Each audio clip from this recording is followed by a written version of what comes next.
Buenas noches. Si hoy es jueves, esto es Málaga y concretamente las luces de la ciudad en 7 Televisión. Bienvenidos a 2020 o bien hallados. Nos alegramos de verles de nuevo ahí, al otro lado de la pantalla. Y aunque se diga aquello de Año Nuevo, Vida Nueva, la vida sigue. Los presupuestos del Ayuntamiento, el Parque de Repsol, el mamotreto de la Bahía, todo eso y más estará en nuestra tertulia. Nuestra gran tertulia hoy con Antonio Méndez, José Manuel Atence y José María de Loma. En la barra libre estará Antonio Soler, el gran escritor, Premio Nacional de la Crítica por Sur. Así que vamos allá. Pero antes, como cada semana, empezamos con la teología de Málaga.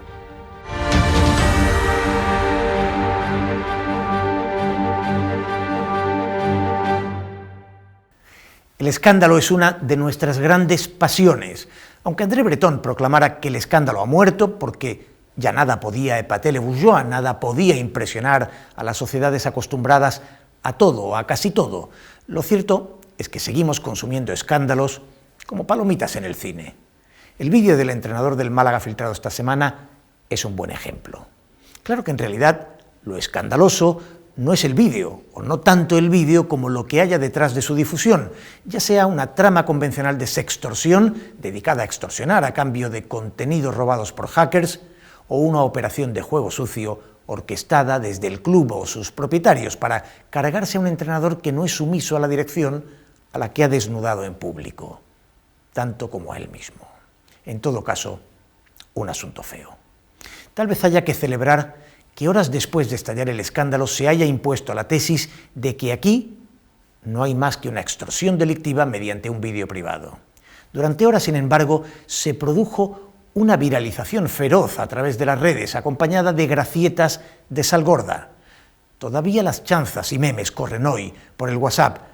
Aquí no solo hay que señalar al jeque o a los ciberdelincuentes, sino a cada uno de los que han reproducido ese vídeo. En El honor perdido de Katharina Blum, Heinrich Böll reflexionaba no solo sobre la acción depredadora de la prensa sensacionalista, sino la necesaria complicidad de los ciudadanos. Y esto es algo que ahora se multiplica exponencialmente enredados en Facebook, Instagram, Twitter. La viralización del vídeo interpela a cada cual que haya hecho clic una vez, 2, quizá 10 o 100 o 1000 veces. Uno debería interrogarse ¿por qué algo así te parece divertido? Un error temerario pero ingenuo sobre el territorio íntimo de la sexualidad, objeto de una extorsión. Neil Postman, en su ensayo Divertirse hasta morir, se preguntaba ¿de qué nos reímos y en qué momento dejamos de pensar? La sociedad del espectáculo consume escándalos apasionadamente, pasándolo en grande, con esa escandalofilia, sin preguntarse por su repercusión humana. El precio es muy alto para ese joven entrenador, pero tal vez haya servido para hacer examen de conciencia.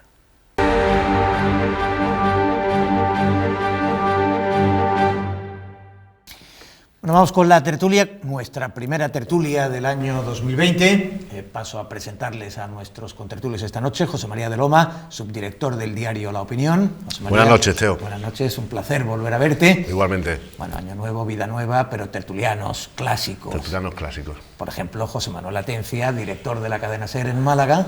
Buenas noches, Teo. Y Antonio Méndez, director del diario Málaga Hoy. Muy buenas noches. Buenas noches. Os van a acusar de hacer una tertulia claramente masculina, pero a veces... La tertulia la has hecho tú. A veces la producción... A veces la producción... No, os acusarán a vosotros. En fin, una tertulia muy monolítica, no entiendo muy bien por qué, en fin, bueno, las mesas, ¿no? O algo así, ¿o qué? No entienden muy bien. Ya tú tienes un serio problema de entender, con lo cual voy a empezar preguntándole a José María de Loma.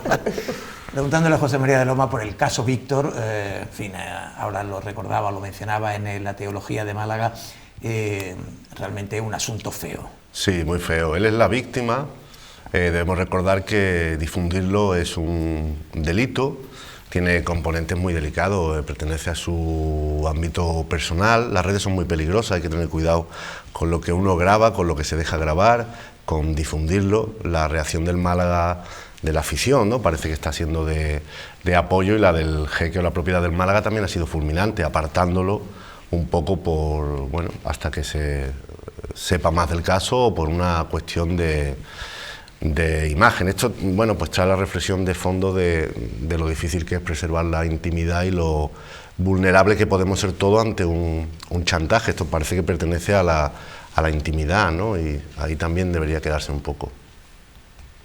Bueno, yo coincido. Yo además voy a decir muy pocas cosas porque creo que entra dentro del ámbito de la intimidad de las personas, no está bien gestionado.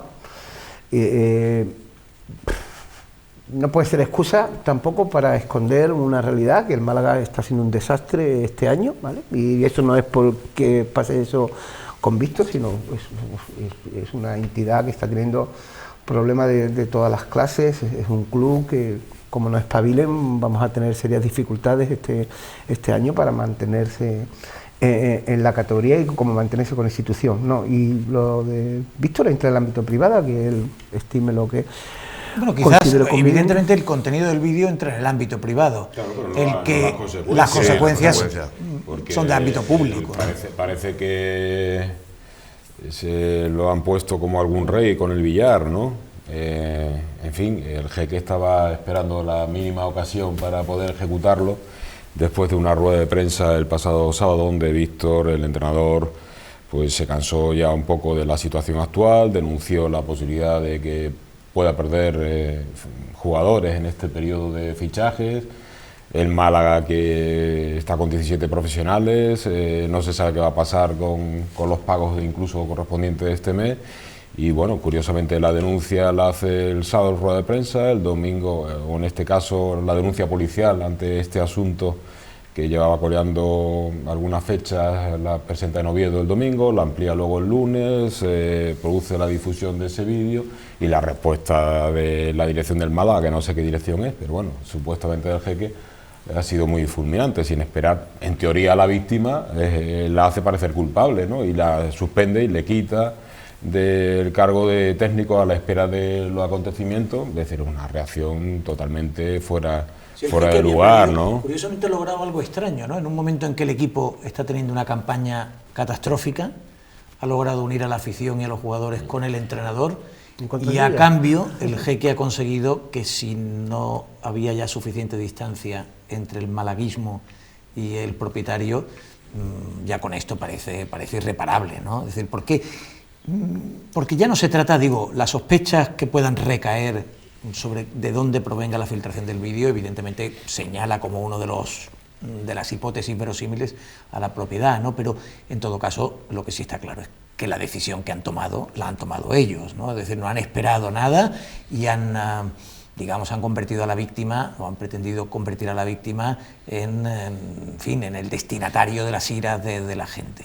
Claro, es que eso es un poco... Bueno, hay que esperar a que se esclarezca qué es lo que ha podido ocurrir, si efectivamente ha habido una extorsión, como denuncia el entrenador, pero lo que no tiene ninguna lógica es la propiedad del club, que en teoría, si estamos ante un caso de chantaje o de extorsión, si es así, la primera decisión sea apartar al que ha sido la víctima, ¿no? Es decir que, y bueno, todo eso en un proceso muy complicado para el Málaga, que aquí no hemos tratado todavía, pero que tiene muchas... En fin, hay que recordar las alfombras rojas, los secretarios de Estado anunciándoles Su Alteza las jaimas en mitad de la Alcazabilla, es decir, los directores de UNESCO llegando, los presidentes de gobierno haciendo colas de gobiernos autonómicos para recibir a este personaje, los millones, como siempre, y al final la situación en la que estamos. Bueno, pero la rotonda todavía tenía un cierto sentido, porque es verdad que deportivamente el Málaga nunca ha llegado en su historia a lo que llegó con el jeque Altani, ¿no? Y una parcela...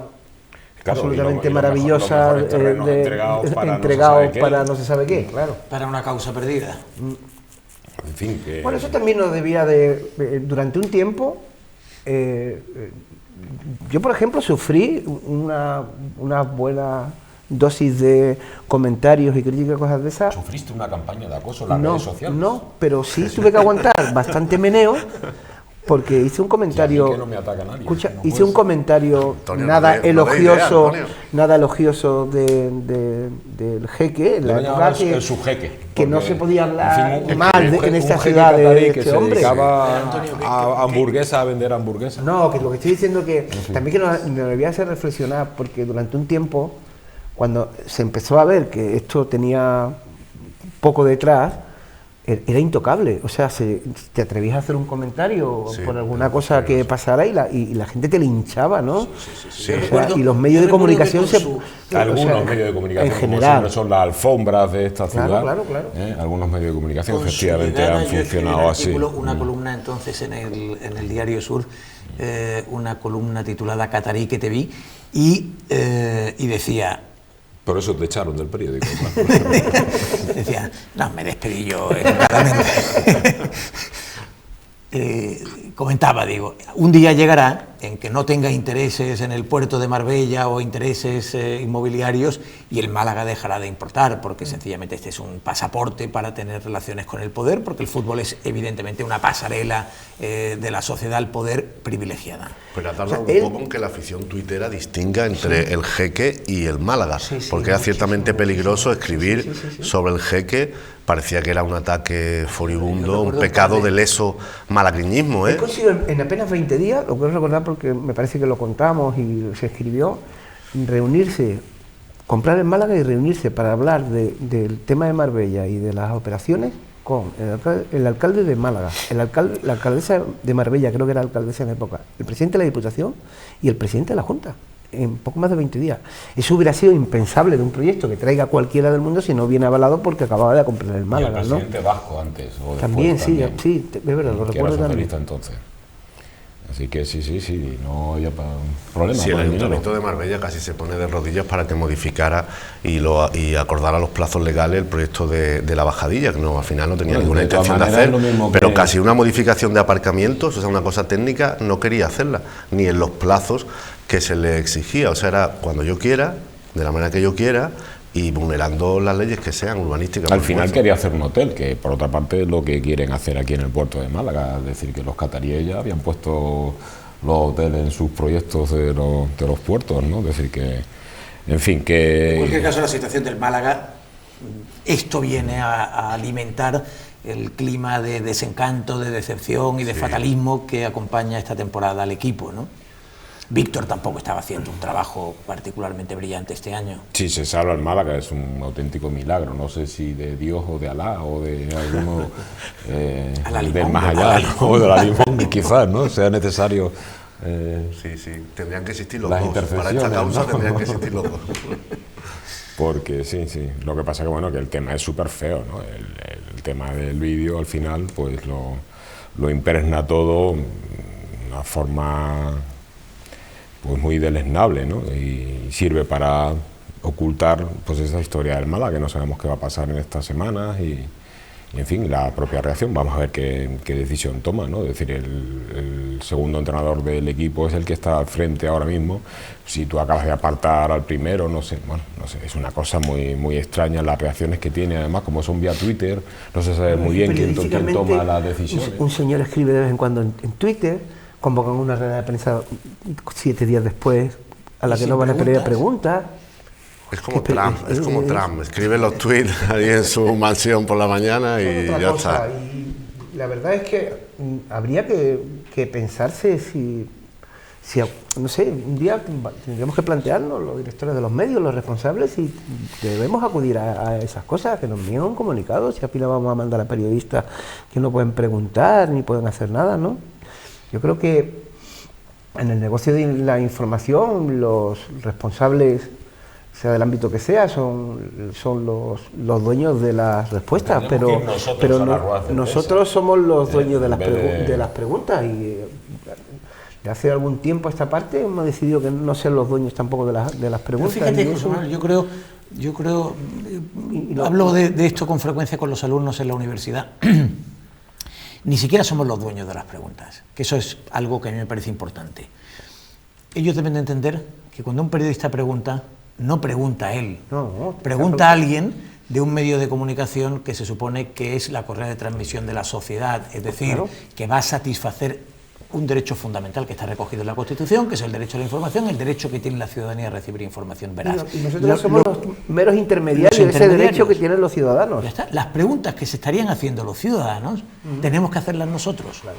Las respuestas que esperan tener los ciudadanos, tenemos que tratar de obtenerlas nosotros. Ni es un privilegio de periodistas, ni es ninguna clase de concesión graciosa por su parte, sencillamente... Es una regla democrática del juego. Decía José María, citaba a Trump, que es un personaje de una hostilidad a la prensa como no se recuerda, por supuesto, en la Casa Blanca nunca ha existido nada parecido, desde Wilson, que instaura las ruedas de prensa,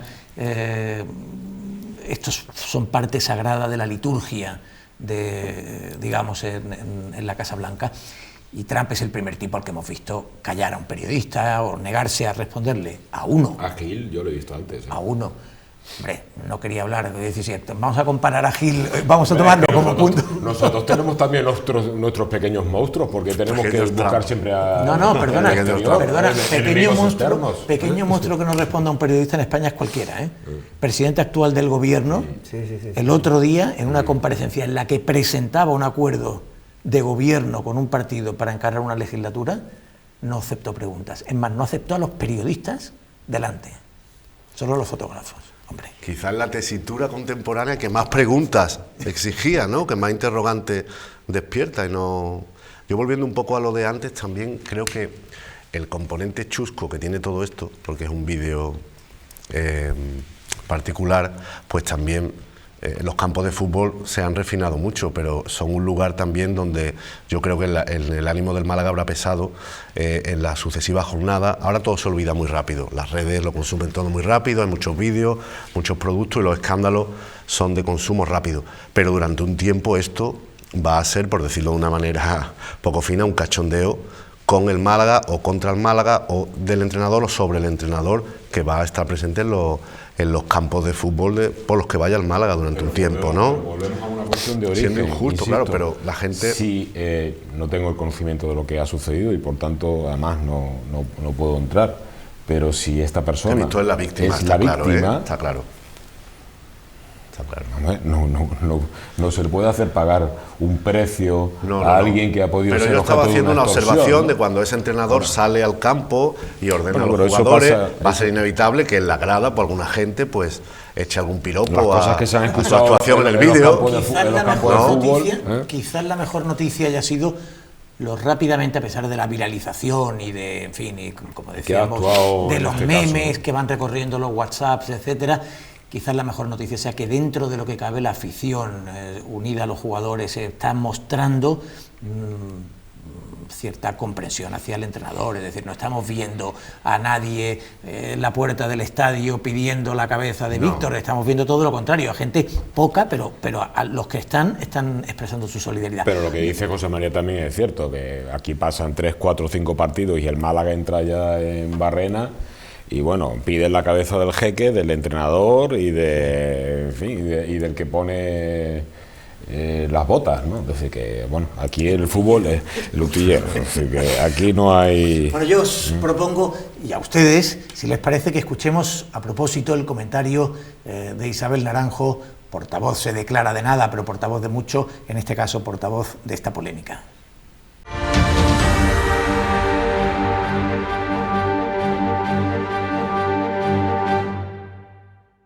La suspensión temporal de Víctor Sánchez del Amo como técnico del Málaga, tras la difusión de un vídeo de carácter sexual, ha acarreado una gran polvareda que abre debates paralelos más allá de aspectos como la protección del ámbito privado y la preservación de la intimidad, o la rama del derecho que ha de dilucidar hasta qué punto es legítimo sancionar conductas extradeportivas.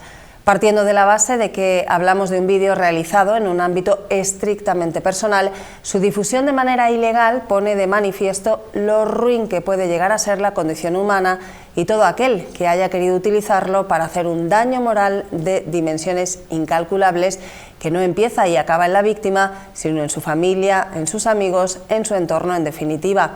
Y es que vuelve a la palestra la impunidad con la que algunos utilizan las redes sociales para, de manera anónima y cobarde, atacar en la mayoría de casos, a partir de tibios e infundados argumentos, movidos por deleznables sentimientos como la envidia, el odio o el rencor. Resta aguardar a que la investigación policial abierta aclare cuanto antes un turbio asunto que puede y debe acarrear el reproche penal pertinente para quienes lo hayan ideado, con independencia de que el propio protagonista haya podido pecar de inocencia o imprudencia en su acción. Pero insisto, eso no justifica las graves e irreparables consecuencias que para su persona y su entorno tendrá este triste episodio, con independencia de su futuro en el club malacitano.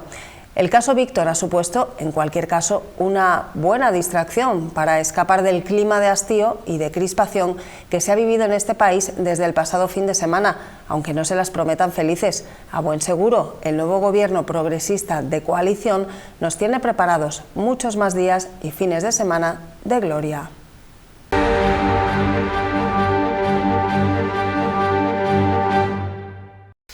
Bueno, pues sí. Isabel Naranjo, como todos, me parece, coincide en las claves de este asunto.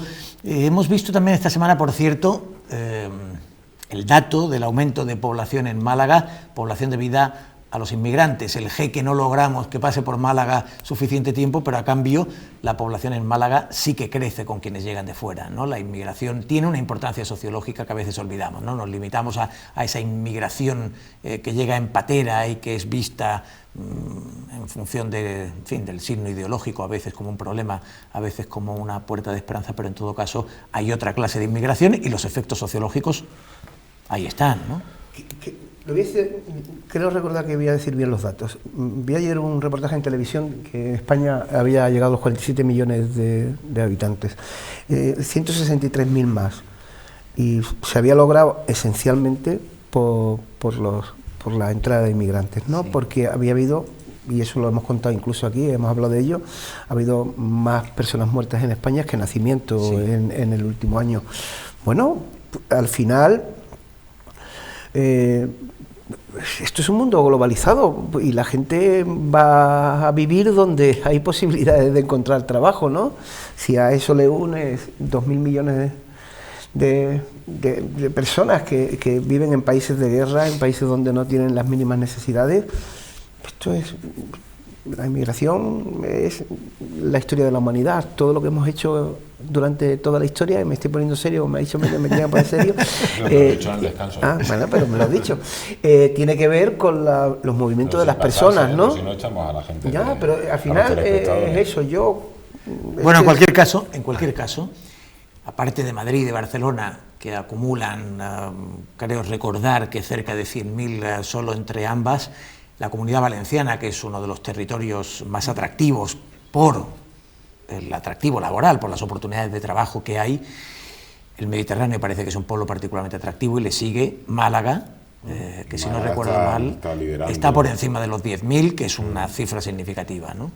Y no solamente, digamos, el movimiento interno también de foráneos, pero también de españoles que vienen a Málaga. Crecemos gracias a no solamente también a la inmigración, sino al propio movimiento desde otras provincias que ven en Málaga una posibilidad de futuro económico importante y que acuden porque entienden que hay más posibilidades. Es que eso es, como decía Atencia, eso es cuestión de vida, ¿no? Las ciudades se han conformado de esa manera, ¿no? Es decir, que ponerle puertas al campo es absurdo. Sí, hablamos de la España vaciada, exacto. pero las ciudades son el polo de atracción. En contraposición a ella hay zonas de España que el Madrid, su radio de influencia, que cualquier día llegará a Despeñaperros, y el Mediterráneo. Y en Málaga se está configurando una conurbación de grandes ciudades que no paran de crecer.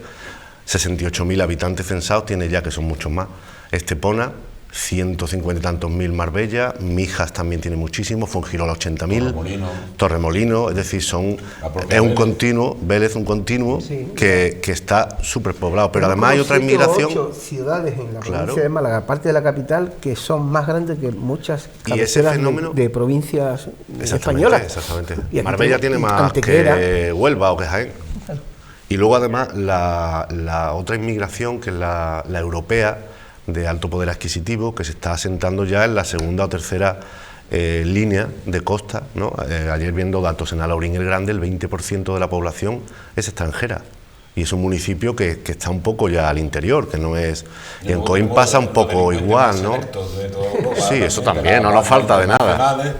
Estaba hablando de personas, no de su condición, no de su condición. Esto es lo que nos llega, nos llega de todo. De todas formas, y es verdad que se refleja como es lo que está pasando, pero en todos los sitios, que todo eso que está subiendo en la primera línea de costa, incluso algo de la segunda, y que el interior pues se va vaciando. Estos incrementos de lo que estamos hablando no se producen donde se están produciendo, no se producen en el interior de la provincia, donde tenemos ya municipios que tienen 160, tenemos un municipio de 160 y tantos, 170 habitantes, solo y exclusivamente, ¿no? Montejaque.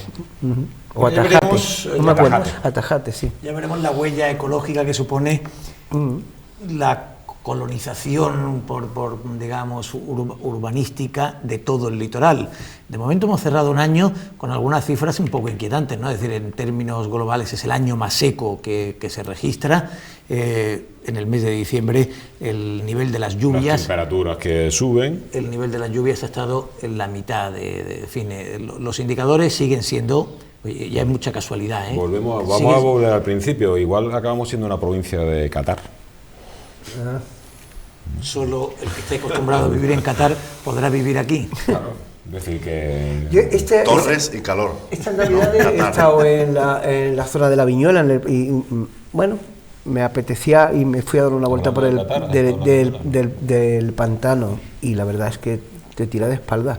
O sea, porque se ven las señales desde hasta dónde ha llegado a tener agua, esas grietas que produce cuando hace una zona que está, esa es de sequedad, y es, o sea, tú dices, hostias, aquí falta agua, o sea, quiero decir, esto está a unos niveles, no me acuerdo ahora en cuántos hectómetros, pero es algo que visualmente se ve mucho y se nota porque ves toda la tierra cuarteada por encima y dices...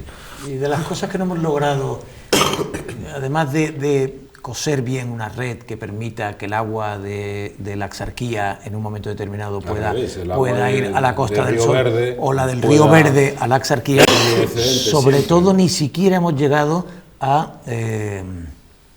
crear esa cultura de que los propios habitantes lo entiendan así, entiendan la necesidad de entender todo como un territorio sistémico, donde unas veces habrá agua en un sitio, otras veces en otro.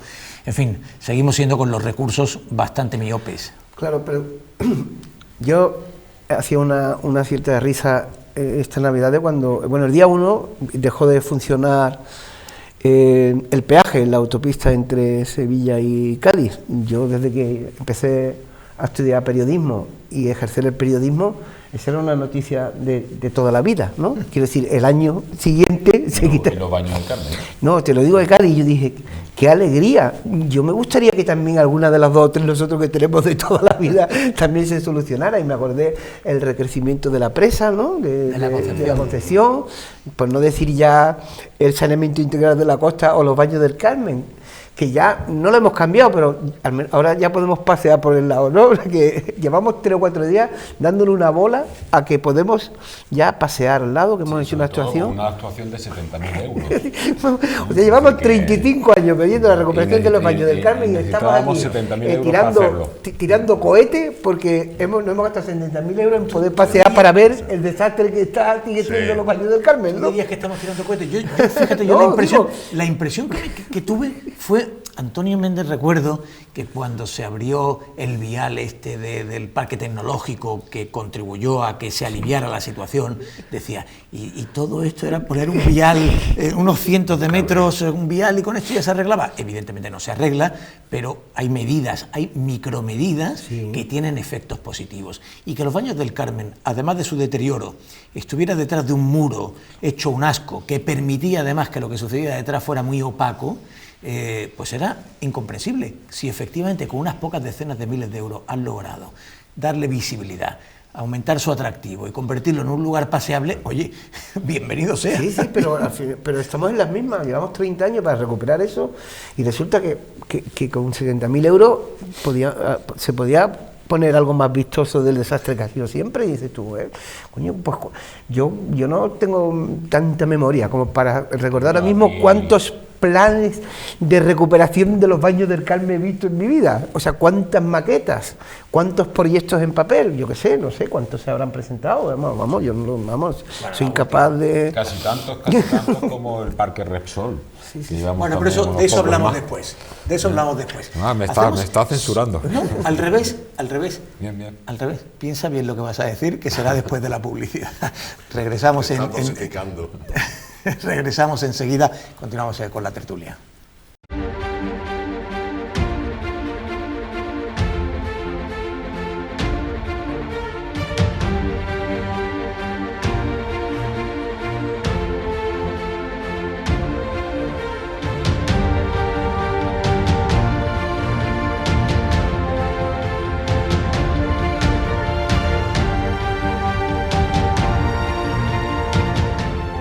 Continuamos con la tertulia. He interrumpido a Antonio Méndez cuando quería hablar del Parque de Repsol, que es uno de los proyectos, bueno, una de las infografías con los que estos días nos han querido seducir en vísperas de la aprobación de los presupuestos. No sé qué os ha parecido, desde luego las infografías llamaban la atención. Sí, sobre todo porque no estaban los rascacielos que van a construir allí, ¿no? Que es el leitmotiv de esa actuación. Es decir, te venden un jardín y te lo ponen y dices, pero luego está rodeado de torres, por favor, en la zona más poblada de Málaga. Además, por cierto, Loma o José Manuel, mi memoria que flaquea ya con este año 2020, ¿ahí no se iba a hacer una especie de referéndum constitucional sobre qué hacíamos? No prometió el señor Francisco de la Torre un referéndum allí. ¿Qué ha pasado? Porque me enseñan el parque si no hay nada. Cuando Agustín Duy centró prácticamente su campaña en eso, en buscando el voto de Carretera Cádiz, en parque o torres. Que al final no estuvo nada claro que la gente prefiriera un parque por otra parte. No, creo que el referéndum no lo sabes, ¿eh? No, pero además, por el voto ya, municipal en Carretera Cádiz, al PP o al PSOE, ¿quién me refiero? El plan compraron. La gente pensó que se revalorizaban sus casas. Unos opinómetros, ¿te acuerdas? Que pensaron que por un momento determinado servirían para que los ciudadanos le pusieras una democracia un poco intermediada, así tecnológica, pero bueno. Oye, pones unas máquinas, esos opinómetros, y cada uno pues dice parque o torres o mix. El problema tiene las máquinas que es que no podía decir de antemano que tenía que salir. Entonces se quitaron las máquinas. Pero ahí la sensación ya cuando encargas un sondeo, si decides tú cómo acaba el sondeo, pero las máquinas era imposible La sensación que da un poco es que después de que eso fuera objeto de batalla política, y son unos terrenos muy golosos, en una zona muy particular, muy atestada de vivienda, necesitada de ser un poco esponjada, pues después de ser tanta batalla política que hasta... yo recuerdo algunos plenos y algunas mociones y notas de prensa que cada partido se definía un poco por los metros que quería de parque o de cemento. Es decir, Ciudadanos era un poco la opción intermedia, el PP quería más torres, el PSOE quería todo parque, luego casi todo parque. Finalmente parece que se ha hecho un poco lo que ha querido el alcalde. El 37% del terreno va a ser edificado. Claro, en altura, hablamos de la superficie de un 37%, luego la altura, ¿no? Y la gente que opina, hay gente que piensa que se van a revalorizar sus casas y otra gente que quiere que eso fuera una especie de retiro, de parque del retiro, grande, en una zona que estaría muy necesitada de ello. No sé, finalmente se construirá ahí y ya está, lo que ha pensado el alcalde siempre, ya está. Pero había prometido una consulta, ¿eh?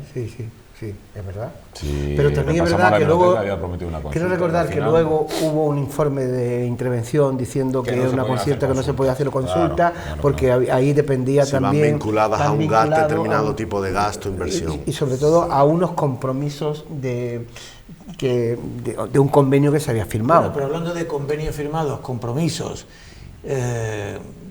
se escuchó a los ciudadanos en Eugenio Gros a propósito del metro. Claro, eso lo hemos contado muchas veces. A 100 ciudadanos. Eso era un poco, que no había nadie más. Como el opinómetro, como no salía o no nos gustaba, lo quitamos. Y hay consultas que te gustan y otras consultas que no te gustan. La realidad es que aquí, por hacer un poco de historia, Eso se recuperó para hacer un gran parque que era solo y exclusivamente parque. Y se compensó a la empresa. Y se compensó a la empresa con otros gasolineras. Eso es. Y se lo colocaron en las gasolineras de la ciudad. Quiero decirte que... Y era para recuperar ese suelo, que encima habíamos tenido los famosos tanques de combustible eso fue además Repsol, que se quemó una vez, se incendió una... Se quemó Camsa. Ahí Repsol no se quemó. Es verdad, sí. Repsol se quitó en una operación también muy criticada luego, que promovió el alcalde Pedro Aparicio para tratar de evitar que el petróleo que llegaba al puerto pues acabara almacenado allí, pues entendía que era una ciudad turística y ahí el puerto perdió muchísimos ingresos con el tema del petróleo. Bien, se mandó el petróleo a la zona del Araal, a Sevilla. Se recuperaron esos tanques de combustible que estaban allí, que lógicamente hemos vivido con ellos muchos años, para hacer un gran parque, terrenos que estaban contaminados.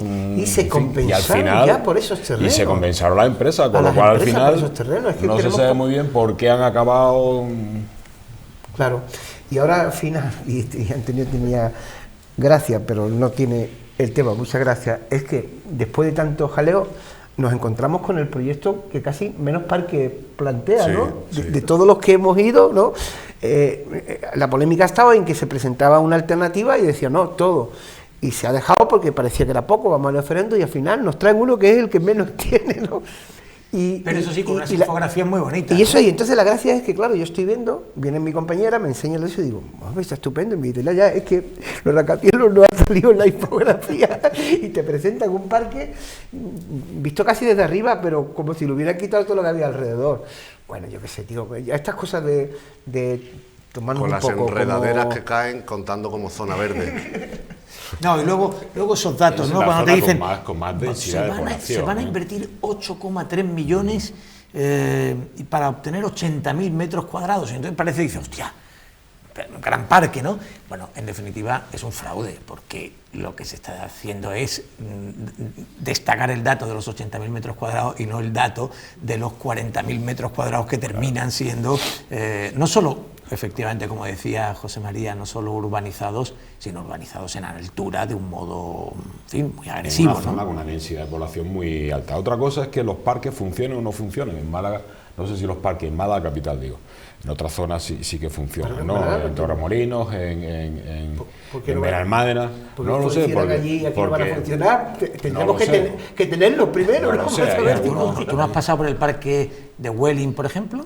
Sí, pero el Parque del Oeste está, pero vamos, que digamos que Entonces, no hay... ¿qué parque no funciona? Digo el parque.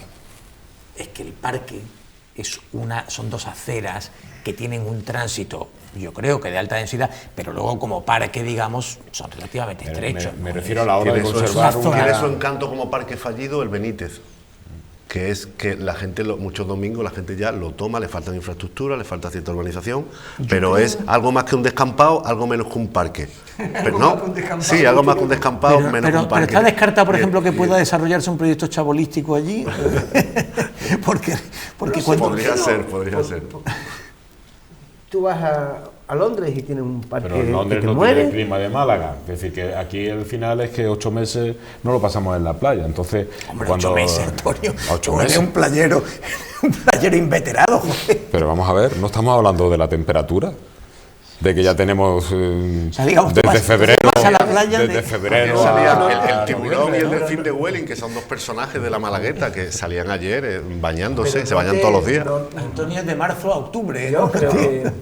Y con estas temperaturas ya que tenemos de marzo pues, tendremos 30 grados. Tienes razón, de marzo a octubre, sí. Yo creo que en Málaga estaría fenomenal un gran parque urbano. No Sí, voy a yo entrar también. ahora en los metros. Yo Un creo que en Central Málaga Park, un un mini Central park. Park, un mini park, como tienen muchas ciudades, y le daría un desahogo a una zona no sé cuánto. Pero Ahora no rodeado de torres. que claro, al ahora final- entramos luego en lo que hacemos, pero un parque.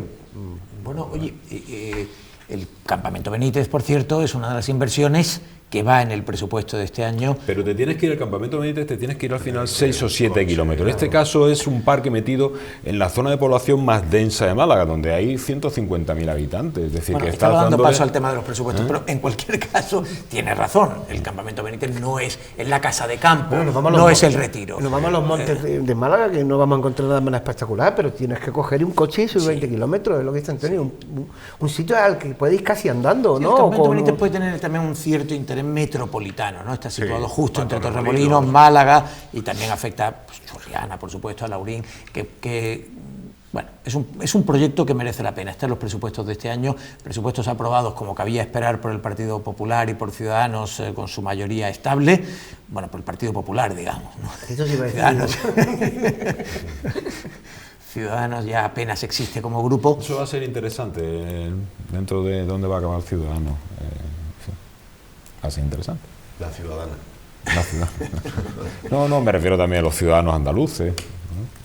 ¿Dónde van a acabar las próximas Es un tema interesante. en las próximas Estoy elecciones? de acuerdo contigo ¿no? en que es un tema interesante porque No va a acabar. en la investidura a mí me ha parecido que tenía un cierto interés. O sea, está claro, el Partido Popular pretende, cuando ha ofrecido a Ciudadanos una estrategia común de lo que ellos han denominado la derecha, o las derechas, desde el centro derecha hasta la extrema derecha de Vox, al ofrecer una unidad de acción, claramente están pensando que al irse ellos a cubrir el flanco de Vox, que es en este momento el partido amenazante, que tiene 52 escaños, están descuidando el centro, y Ciudadanos en el centro tiene una oportunidad de reconstrucción. Si el PP descuida el centro, hay una oportunidad. El problema es que Ciudadanos tampoco da la impresión de que esté interesado en ocupar el centro derecha, sigue manteniéndose a rebufo del Partido Popular. Es como si donde fuera el PP los arrastrara a ellos. No sé si habéis tenido esa percepción en el proceso de investidura. Casado lo anunció en el debate de investidura, que iba a hacer una especie de reagrupamiento en la derecha. Y como tú dices, claro, lo más a la derecha es Vox. Y Casado, con este lenguaje un poco descarnado, agresivo, se está situando también en la derecha. Hay un campo muy grande entre la socialdemocracia jacobina, poco complaciente con los nazis, jacobinas. Pero quiero decir, gente de centro izquierda que sea poco complaciente con los nacionalistas, tipo lo que fue el PSC y tal, hasta el centro derecha, todo ese campo podría ser de Ciudadanos, en cierto modo lo fue durante un tiempo, y se están arrinconando en un campo político que es el de la derecha. Oír Arrimadas era oír otra vez como si tuvieran 50 diputados y estuviera Albert Rivera. Yo creo que es un poco lo llamativo, ¿no? O sea, tú vas a unas elecciones después de un año con un discurso que todo el mundo te está advirtiendo que con ese discurso se le estaba, que la gente para apoyar eso, apoyar al Partido Popular, terminas de 50 y tantos a 10 y sigues haciendo exactamente lo mismo. Llega el debate de investidura y Arrimadas, bueno, es que... Es que los 10 que tiene al menos te han votado por eso. Claro, no hay ningún valiente, bueno, y vosotros, ¿por qué no atraéis al PSOE a vuestro campo en lugar de...? Es una estrategia, de verdad, quiero decir, nosotros no le llevamos muchos años haciendo cosas de política. A mí me resulta muy complicado entender. A mí también. Digo, el abandono del centro derecha. Haciendo política un montón de tiempo y pillar las estrategias de los partidos, una vez más pero todas, y otras de no. centro izquierda, mucha gente del PSC hubiera votado a la primera Arrimadas, a la que ganó votó. Claro, si era un voto intercambiable. Y no solo, dilapidó ese capital. Arrimadas, muchos, yo recuerdo haberme expresado incluso en alguna columna diciendo, este es el momento de Ciudadanos, este es el momento de un partido de centro transversal, capaz de entenderse con el PSOE, con el Partido Popular. Bueno, la estrategia en la derecha ha llamado desde luego la atención en esta sesión de investidura, no tanto como la de la izquierda quizás, pero desde luego ha sido muy significativa. Ha llamado la atención también de Julián Molina, del Capitán Ahab, que nos trae su arponazo.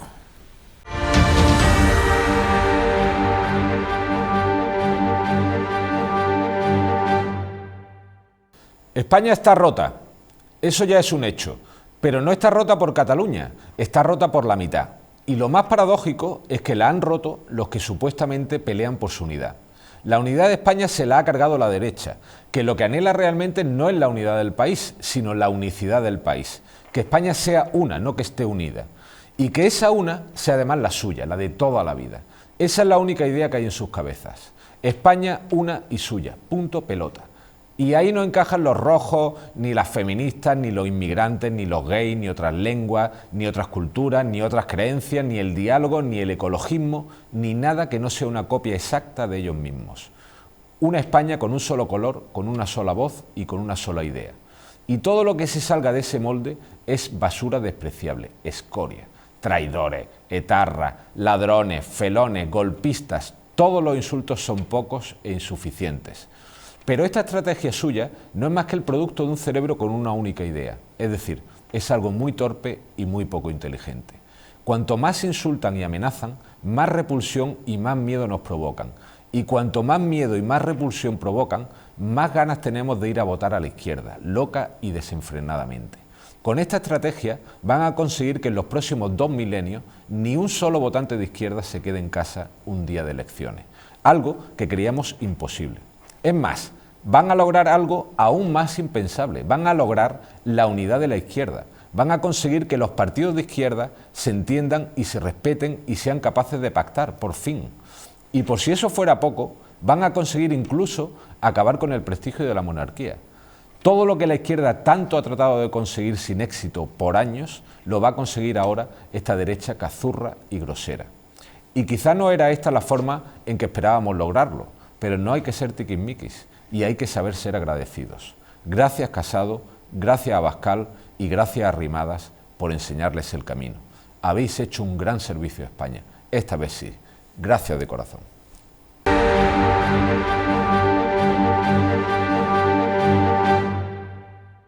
Bueno, ahí está la ironía, el sarcasmo del capitán Ahab, y sin embargo, probablemente algunas de las cosas que ha dicho, desde luego, son irreprochables, ¿no? Es decir, la izquierda no se ha entendido, no ha existido nunca una unidad, y ha sido la aparición de Vox, por otra parte alimentada por Pedro Sánchez, todo hay que decirlo, ha sido la aparición de Vox lo que más ha arrastrado a la derecha hacia el extremo y está uniendo a la izquierda, ¿no? Ese es un hecho. Bueno, a mí me da pánico esta izquierda, el mismo pánico que me da esta derecha, es decir, que estoy empanizado por todas partes, es decir, que en fin, que sí, que los discursos de los extremistas que tenemos en una parte y los extremistas que tenemos en la otra parte, es decir, que no hay una condición, es decir, que no ver que al final haya habido una votación de un presidente del gobierno con abstenciones de Bildu o de Esquerra Republicana de Cataluña es para salir huyendo. Escuchar a Abascal o al señor Casado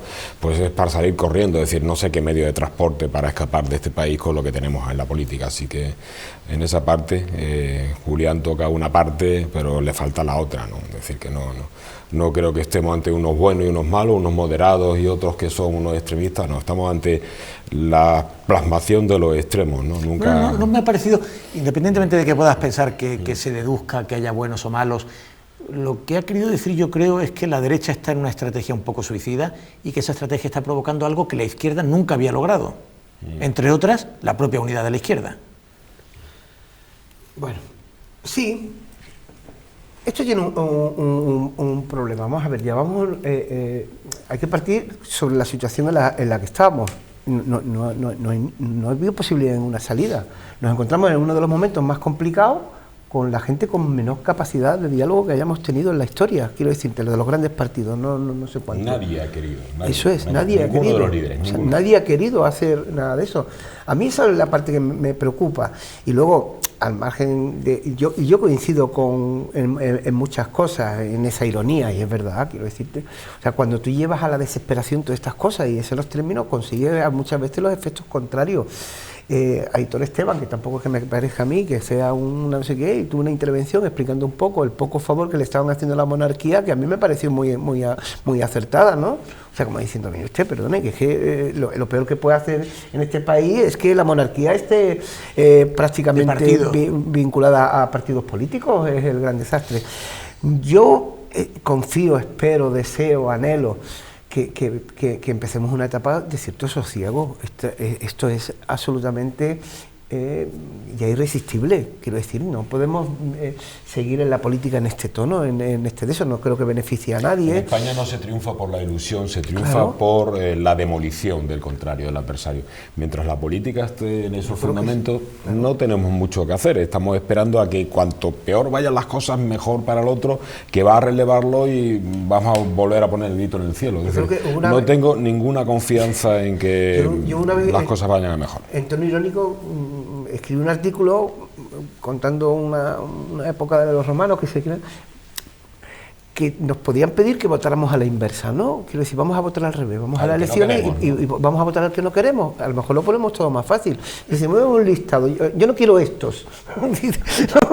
Como no me convencen demasiado como no tengo ningún deseo especial en ninguno, déjenme poner los que yo no quiero. No sé, vamos a votar a la inversa, vamos a hacer no sé cuánto. Estoy hablando en ironía, porque en el fondo llevamos años votando a la inversa. ¿Vale? Contra alguien. Pero votamos contra, no votamos no por alguien. No es un fenómeno de todos modos estrictamente español. Sí, Pierre sí. Saint-Fayón, el politólogo francés, habla de la desinvestidura, ¿no? De la deselección. Él utiliza el término deselección, ¿no? Dice, en Francia, por ejemplo, llevan décadas que en cada campaña quitan al presidente que está. Es decir, se vota, ese tipo no me sirve. Es decir, hay un voto negativo, evidentemente. En todo caso, Eso pasa en Vélez con los alcaldes, ¿no? Sí. Lo que pasa es que hemos pasado o sea, tuvimos en España una etapa también bastante complicada de votar con la nariz tapada y ahora es votar en contra de alguien. Hemos ya evolucionado, ¿no? Ya no votas con la nariz tapada, sino en contra de esto. Bueno, y es que esa evolución nos lleva a un camino bastante difícil. igual nos lleva a votar con la nariz tapada contra. Sí, lo peor también es cuando la crítica política, aunque sea dura, ya pasa al siguiente escalón, que es deslegitimar al contrario, deslegitimar a un gobierno, deslegitimar las instituciones, hacer la oposición en la calle, que la hizo Podemos cuando no le gustó un resultado electoral, y ahora la va a hacer Vox, salir a la calle a protestar, o deslegitimar. El presidente de la Junta de Andalucía ha anunciado también la calle. Entonces, deslegitima las instituciones y la democracia, y eso es un camino muy malo, ¿eh? Y en la calle. A la vez. Perdón.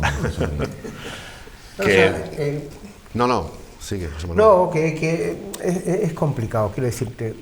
O sea, si analizas un poco el gobierno que tenemos, como dice Antonio, y algunos de los votos, te caes de espalda. Pero eso no delegitima, tú no puedes delegitimar, tú no puedes decir que eso es ilegítimo. Pero se está diciendo que este gobierno ni puede es decir legítimo. gente, o sea, no se puede decir, ni puede haber gente con normalidad absoluta en las redes sociales, digo con normalidad, gente de cierto nivel, periodistas, gente responsable político, que hayan insinuado, y algunos no solo insinuar, sino han dicho que España necesitaba un alzamiento del ejército para No sé si fue un que lapsus, esto no se hiciera. pero Abascal dijo que harían oposición sin cuartel, con lo cual está bien, ¿no? La derecha no use los cuarteles. Pero que hemos superado todo lo también, inimaginable, ¿no? Respecto a lo que decía Julián brillantemente, también se da en el campo contrario. Quiero decir, a lo mejor hay una gran movilización electoral de la derecha, viendo que la izquierda se ha puesto de acuerdo para gobernar y viendo cuáles son algunos de los apoyos por omisión o por abstención que ha obtenido Sánchez, como son Bildu o Esquerra. Hay mucha gente, aunque la oferta electoral de la derecha sea más amplia, hay 3 partidos, pero está habiendo también una movilización, un reafirmamiento de la gente que votaba conservador, con la basculación de Ciudadanos, ¿no? Un poco que hablábamos antes. A todo esto hemos llegado preguntando por Ciudadanos en el Ayuntamiento de Málaga, todo este hilo. Antonio nos ha llevado. Pues ha sido el que menos ha participado en esta parte del Pero en debate. cualquier caso, os preguntaba por los presupuestos, ¿no?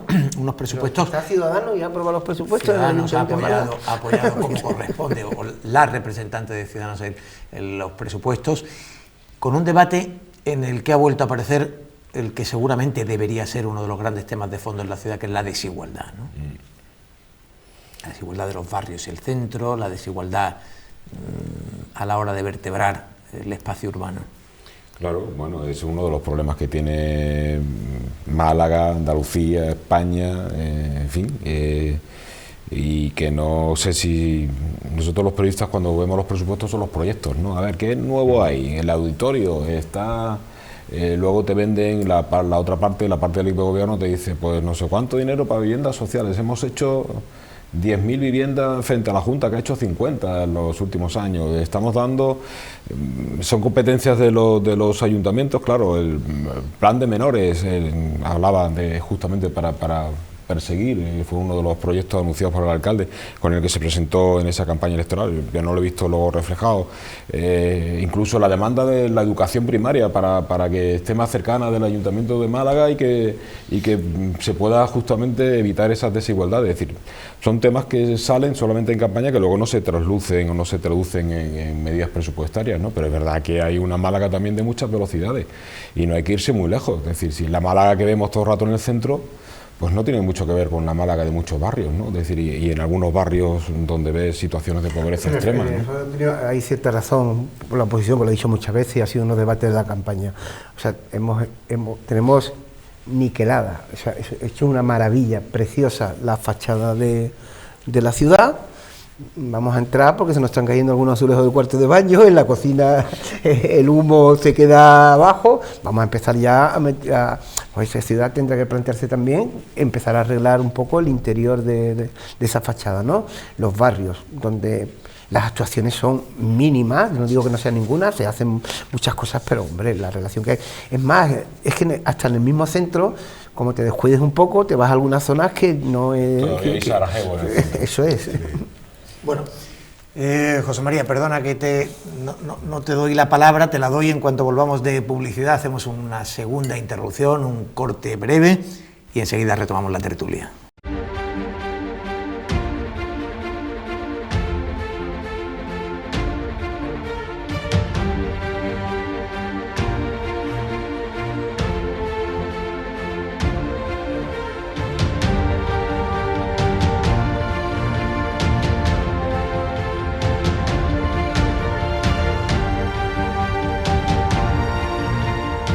Pues vamos con el último tramo de tertulia. Habíamos interrumpido a José María de Loma cuando iba a intervenir a propósito de los presupuestos, la desigualdad.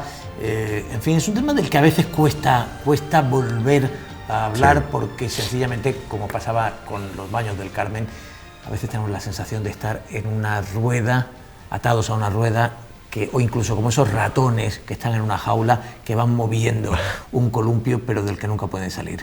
Sí. Estoy totalmente de acuerdo con lo que se ha dicho aquí y con una cosa que decía Antonio sobre que los periodistas confundimos mucho los proyectos y la infraestructura con la verdadera inversión que deberían ser también en las personas, en los equipamientos sociales. Hay dos Málagas, esto no es nuevo, la Málaga de ciertos distritos y la de otras zonas. Y cuando desmenuzamos las grandes cuentas, pues nos fijamos si está el soterramiento que promete el alcalde de Cánovas, de toda esa zona del tráfico, si está para tal parque, si está el auditorio o las grandes actuaciones o cómo se va a enfrentar Málaga a construir por encima de la ronda, etcétera. Pero no para otro tipo. No sé si la izquierda abunda en esto también, o batalla bastante. No sé si recordáis en las últimas elecciones municipales que fueron en primavera, en vísperas ya del verano, el voto en las zonas de voto tradicionalmente, en las zonas donde unas semanas antes, en las elecciones generales, el voto del Partido Popular había sido un voto muy significativo, el porcentaje fue del 70%, del 75%, y digamos se mantuvo el voto del Partido Popular, mantuvo su fidelidad, ¿no? Incluso hubo un claro desplazamiento de Ciudadanos, que acababa de obtener un resultado extraordinario en abril, claramente el voto de Ciudadanos fue para Francisco de la Torre, pero en todos esos barrios que sentimos que están más desconectados del centro y que tienen carencias significativas, el Partido Socialista, que es mayoritario en ellos y que había obtenido un gran resultado en las elecciones generales, sin embargo en las elecciones municipales hubo un voto muy limitado, es decir, hubo un porcentaje muy alto de malagueños que no fueron a votar al Partido Socialista. Quizás no votaron al candidato del Partido Popular, es evidente que no lo votaron, pero no votaron a otro, prefirieron abstenerse, que es un modo táctico, en el fondo, de apoyarle. Estás diciendo que no le gustaba el candidato, ¿no? El PSOE, ¿no? No estoy criticando al portavoz del PSOE. De hecho, podría estar criticando a 4 portavoces del PSOE que llevan compitiendo 20 años con Francisco de la Torre. No, en absoluto. Y creo que además Dani Pérez precisamente hizo su campaña en torno a esto, en torno a la desigualdad de los barrios. Y no logró que en muchos barrios su voto, el voto que es relativamente fiel al PSOE, acudiese a las urnas. Pero ese mensaje recurrente del PSOE de partir, ¿no?, esa dicotomía, eso ya lo hizo también Marisa Bustinduy, o lo hicieron cuando eran portavoces Rafael Fuentes o Enrique Salvo o incluso María Gámez. Eso yo creo que en alguna gente lo que acaba produciendo es una sensación como de que en lugar de haber un gran proyecto para Málaga, para que Málaga avance en su conjunto y se acorten distancias entre ellas, lo que hay es una especie de división. Nosotros vamos a ser el gobierno de esta gente o de estos barrios, no de los otros.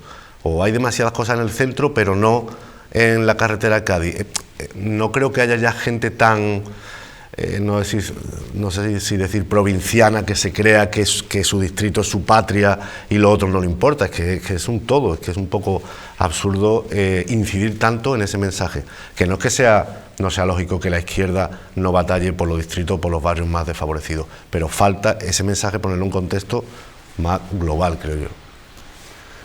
Pienso. Yo creo que Paco de la Torre, cuando se presenta todas estas preguntas se las habrán hecho los socialistas y no saben contestarlas tampoco. En estos momentos, y todavía Paco de la Torre está por encima de los partidos políticos, claro, y está por encima de incluso de la DC. Entonces él ha logrado un estatus y hay un montón de gente que le va a votar y que le da igual el discurso ese del barrio, del no sé qué, de la dualidad de Málaga, y hay otra gente que tú dices, ¿por qué salen en su casa? Porque dicen, bueno, pues sí, al final no, mi barrio está regular, pero la ciudad está espectacular, sigue subiendo para arriba y yo no voy a cambiar, este hombre lo está haciendo bien. Y hay un porcentaje altísimo de que esa decisión, creo yo, que se toma de esa manera. Entonces, intentar vincularla al proyecto de otro partido, no sé qué, no, en estos momentos este señor está por encima del bien y el mal de la política y los resultados los tiene. Los resultados le avalan los ayuntamientos. Bueno, tu periódico le ha dado esta Navidad el premio de malagueño del año. El tuyo también, porque de vez en cuando también trabajas ahí.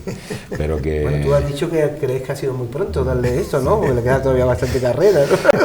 Sí, hicimos una broma en la entrega del premio a la Limón. Os habéis Antonio, precipitado, sin Antonio duda, y yo, a mitad de carrera lo premiáis. Yo le reproché a Antonio que se hubieran precipitado entregándole al alcalde en mitad de su trayectoria, cuando todavía tiene lo mejor por hacer. Es obvio la transformación de la ciudad, lo que ha cambiado Málaga. Estamos hablando desde el punto de vista de la crítica de lo que falta por mejorar, pero la transformación, el cambio de Málaga ha sido espectacular. Bueno, nos quejábamos en el 2019 de que los patinetes eran uno de los temas del año y que el Ayuntamiento de Málaga se caracterizaba frente a otros grandes ayuntamientos españoles por una gran inacción con respecto a los patinetes, que era uno de los asuntos del año, indudablemente, de los que habían irrumpido nuevos, claro, porque seguir hablando de los baños del Carmen eternamente cuesta, así que tuvimos en 2019 los patinetes. Hemos visto esta semana una primera multa significativa de 1.000 euros a un usuario que iba en un patinete superando la tasa permitida de alcoholemia, superándola más significativamente, triplicándola casi. Bueno, es una multa muy importante, pero quizás también un indicador de que esto empieza a cambiar. ¿De que puede cambiar la tolerancia? Tendrá que cambiar, pero yo no sé, al final no sabemos las ciudades, ¿no? ¿Cómo se va a convivir? Yo quiero saber, cada vez hay más gente usando patinetes y moviéndose... Pues yo voy a repetir lo que dije la última vez, Antonio, pues como hemos organizado las ciudades para que convivan el coche, la moto y la bicicleta, es tan fácil, es otro medio más, no sé cuánto. En la carretera, coche, moto y patinete no creo que puedan convivir. ¿Y puede ir coche, moto y bicicleta? Ves que bicicleta cada vez es más difícil también en la carretera verla, para eso están los carriles bici, entonces al final... ¿Por qué no pueden hacer carriles patinetes? Pues cuando vayamos a... Quiero decirte, porque... ¿qué quiero decirte? Habrán salido los sainetes voladores, vale, es decir que... Requiere una solución, pero es un transporte infinitamente más cómodo, menos contaminante y que alivia el tráfico, porque a lo mejor dices tú, bueno, ¿por qué no caben? A lo mejor hay que quitar coches para que quepan patinetes. Pero una sola premisa muy fácil. Es que igual hay que quitar un carril de coches. Si tiene ruedas y es un vehículo, por la acera no. Por la acera, la acera los peatones, o sea, por la entonces acera eso es lo que se los vulnera peatones. permanentemente.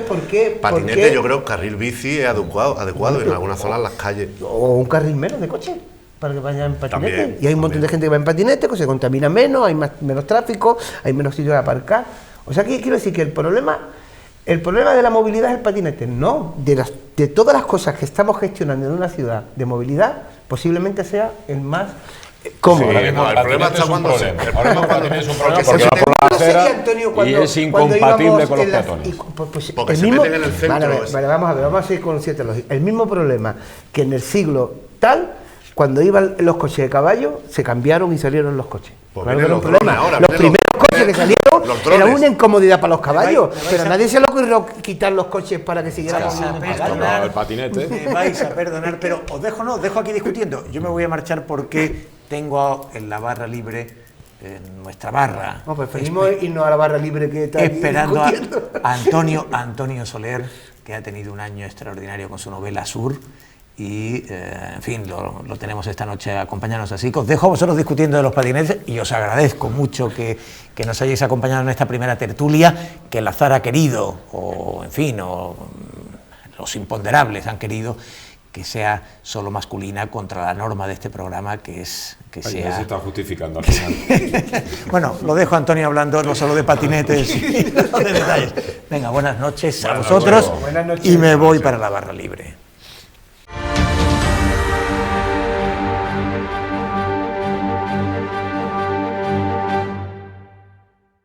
¿Qué tal, Antonio? Muy bien, Bienvenido. tío. Buenas Gracias. noches. Buenas Y un noches. placer recibirte en esto. Le llamamos la barra libre porque sirve al final para mantener conversaciones con total libertad, pero bueno, compartimos un Málaga. Estupendo. Y, en fin, ya lo decíamos en la mesa de tertulia, Antonio Soler ha sido probablemente uno de los grandes triunfadores literarios del año 2019. Su novela Sur, una novela que es en realidad un retrato coral de Málaga, de una Málaga en un determinado tiempo, evidentemente. Bueno, pues ha obtenido el Premio Nacional de la Crítica, el Premio Dulce Chacón, creo que ha sumado hasta 7 reconocimientos, si no recuerdo mal. Sí. Ha sido una buena cosecha crítica, también de lectores, y en cierto modo también una sorpresa para mí, porque cuando yo empecé a escribir la novela, pensaba que iba contracorriente, que iba a ser un trabajo que me iba a interesar a mí y probablemente a los lectores más fieles que después de un tiempo tengo, pero que no iba a hacer conquista de nuevos lectores. Era en ese sentido una apuesta muy personal, pero como todo esto es un poco mágico, por lo menos misterioso, al final cuando uno se compromete con las cosas de un modo directo, y yo diría también sin mucho maquillaje, pues a veces eso se transmite, el lector lo capta y comulga contigo. Lo que es verdad que no es una novela fácil, ninguna novela tuya es fácil en principio, es decir, no están concebidas para gustar al lector menos exigente, sino todo lo contrario, son productos literarios que exigen al lector. Sí, pero en este caso yo creía, mi percepción era que la complejidad era mucho mayor de la que luego parece ser que ha resultado, y eso sí que ha sido una verdadera sorpresa. El encontrarme con lectores no demasiado expertos, no demasiado exigentes, que me han venido a contar que han seguido la novela con relativa facilidad, teniendo en cuenta que hay 200 y pico personajes, aunque todo está encauzado siguiendo la estela de 15 o 16, no sé cuántos. Pero bueno, toda esa gama de personajes diferentes, que además se desarrollan sus peripecias en un solo día, a mí me daba la sensación de que iba a ser algo bastante más complejo de que, como te digo, al final ha sido. Y la idea era que todo fluyera de un modo lo más simultáneo posible, tal como ocurre en la vida real. Y eso me obligaba a un cierto ejercicio técnico, a no dedicarme a los personajes, al seguimiento de los personajes por compartimentos estancos, sino mezclarlos, a veces 8 o 10 personajes con sus acciones diferentes en una misma página. Y ya, la sorpresa ha sido que muchos lectores me han dicho no, lo he seguido con mucha facilidad. Detrás del libro hay un elenco de personajes para facilitar esto y esta lectura, y muchos lectores me han dicho que no, que eso lo han leído después por placer, pero que no han tenido que recurrir a ello. Sí que me ha llamado la atención, en Málaga ha tenido un particular eco, es decir, Sí. es verdad que estas cosas suceden, ¿no? Y parece que ha sucedido un poco como con esa serie llamada Malaca, esa serie de televisión, que la gente estaba encantada de verse, aunque fuera la parte más sórdida o más dura de la ciudad, pero verla en televisión española. Y la idea de que una gran novela de un gran novelista retrate la ciudad parece que ha suscitado una cierta curiosidad, ¿no? por acercarse a esa visión por parte de lectores que, como tú muy bien decías, no son lectores acostumbrados a este producto literario. Sí, yo creo que es una especie de, no sé si llamarlo de sublimación, de ver el mundo cotidiano elevado a otra categoría, a una categoría supuestamente artística. Y eso despierta curiosidad, el ver tu vida cotidiana plasmada en algo que parece que puede darle otra dimensión. Eso es un arma de doble filo, porque yo recuerdo en alguna ocasión, tiempo atrás, que algún lector, recuerdo perfectamente una mujer que me dijo: yo no había leído ninguna novela tuya porque me habían dicho que salía La calle Eugenio Gros, y yo no sé qué puede pasar en Eugenio Gros que tenga interés, porque yo paso por allí todos los días y no veo nada de particular. Claro, y si le dice, y si ocurre en Gran Vía o en Vía Layetana en Barcelona, ya la cosa tiene otra dimensión, o no digamos en los Campos Elíseos en París o en la Quinta Avenida. Si lo que vas a contar son las historias de personas de carne y hueso, ¿qué más te da donde vivan? Pero sí es cierto que había como años atrás un complejo en el que lo local o lo cercano parecía que no tenía importancia, y que lo que era lejano estaba revestido de un aura de notoriedad. Yo creo que la novela contemporánea desmonta todo eso, partiendo de Kafka o de Joyce, que hacen de lo más cotidiano arte. Yo fui consciente de este complejo y intenté batirme en ese terreno. Parece que eso ha ido teniendo un cierto éxito, ya son más novelistas los que reflejan el mundo cotidiano, la provincia, Málaga, teniendo en cuenta que eso puede ser completamente trascendente y no local, o por lo menos no localista. Tú llevas 35 años escribiendo, y en tu trayectoria, en esa larga ya trayectoria, bueno, no 35 años escribiendo, 35 años publicando. Sí, pero fue casi inmediato. Y bueno, ha sido un rasgo recurrente el utilizar personajes conocidos de tu infancia, sobre todo de tus viejos amigos, luego también de otros que se han ido incorporando a lo largo de la vida a tus novelas. En fin, hay algunos que son ya simbólicos, ¿no? Y otros pues tienen apariciones esporádicas.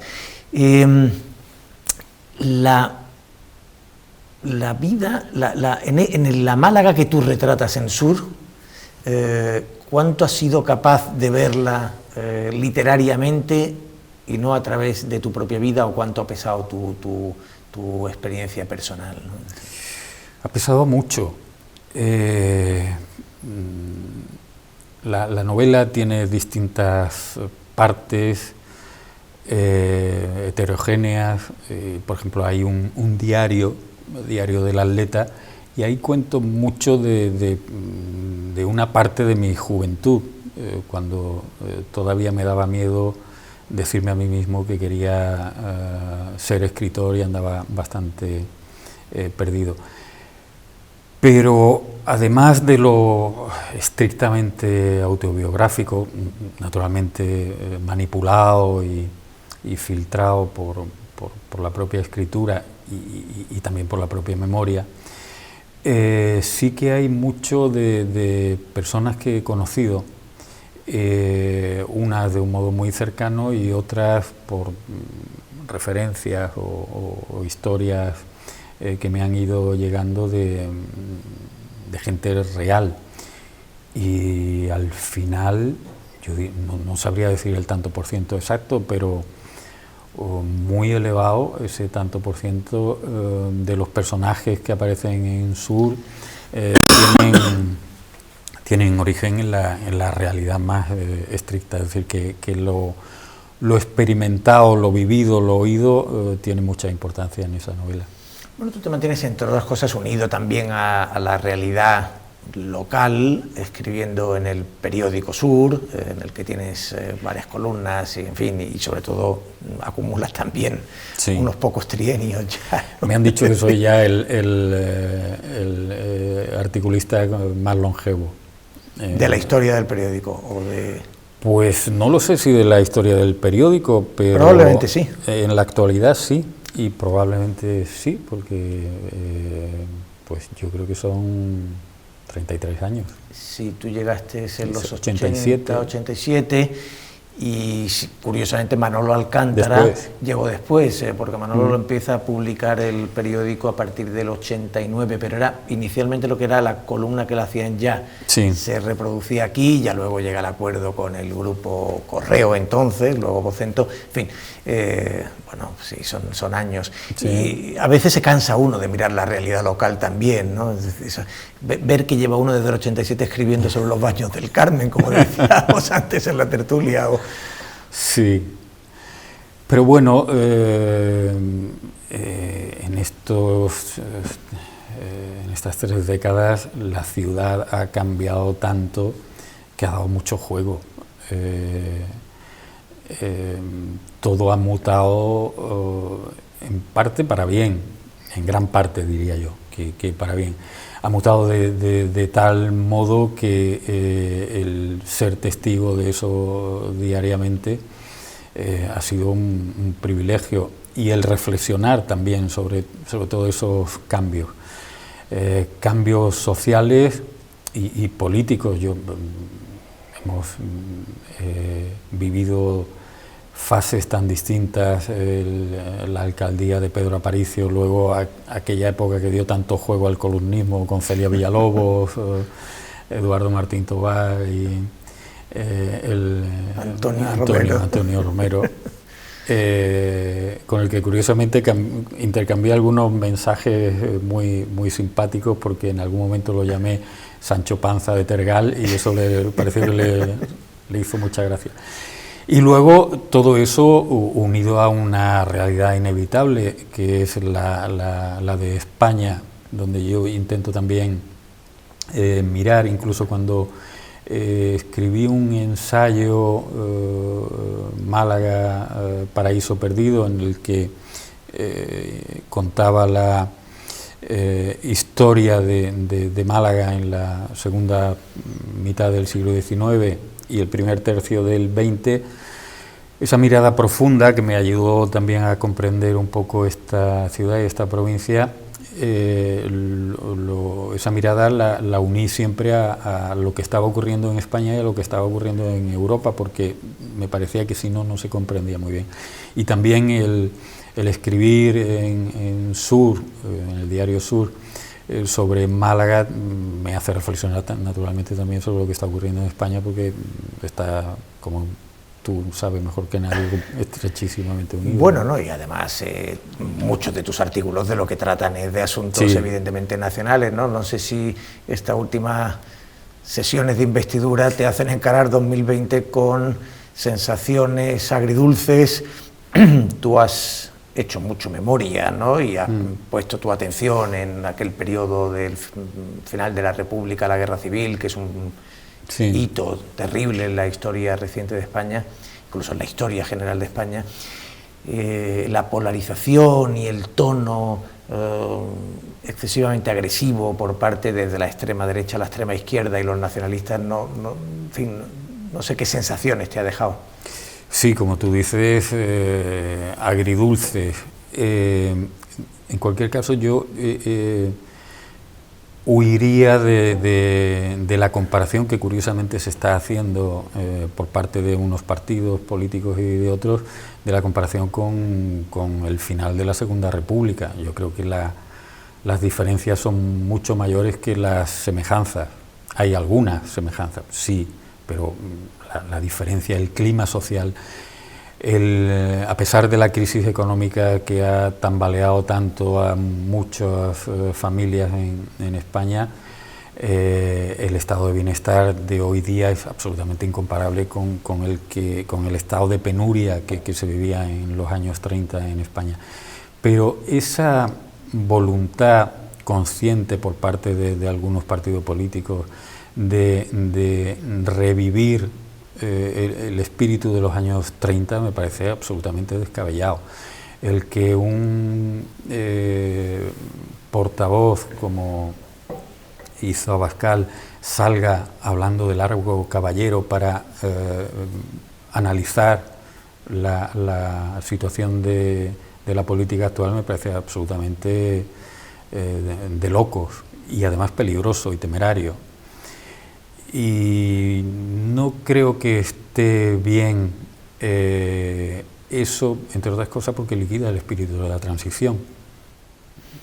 Pasa que tampoco los discursos de Esquerra o de Bildu tampoco eran particularmente, contribuían a que se observara, por ejemplo, las posiciones de Vox ante las que tendió mucho el Partido Popular, a aproximarse mucho el Partido Popular para impedirle justamente que ocupe espacio, ¿no? que gane espacio.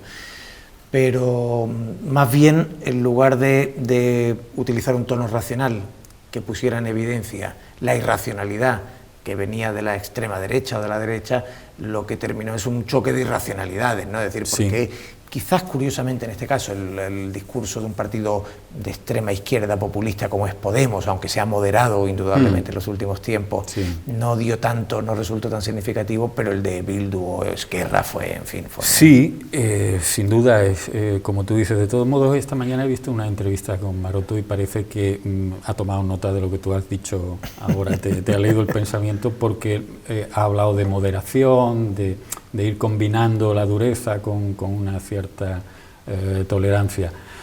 En cualquier caso, yo creo que lo que hemos visto se debe a una circunstancia que puede ser preocupante, y es la desaparición del centro. Esperemos que sea momentánea. Yo creo que el PSOE, desde que abandonó el marxismo con aquel viaje de ida y vuelta de Felipe González, muy astuto y estratégicamente importante, esa socialdemocracia tenía un pie en el centro, y el PP intentó también tener un pie puesto en el centro. Con la situación actual, lo que vemos es que se han orillado cada uno a un lado. El centro está vacío, Albert Rivera lo dejó bien patente, y ese fenómeno hace que evidentemente la polarización quede reflejada de un modo muy claro, porque han decidido que cada uno está en un lado y en medio no hay nada o casi nada. Lo deseable sería que ese centro izquierda o como fuera volviera a tener algo de vida, y contribuiría a que el tono se hiciera un poco más moderado. Pero en cualquier caso, este es un país que nunca se ha aburrido, ¿no? Es verdad que las democracias grises, esas en las que lo máximo que se inventa es el reloj de cuco y el chocolate, ¿no? Sí, parece que nos tocan vivir momentos interesantes, pero como eran los chinos los que decían que nos libren de vivir tiempos interesantes, ¿no?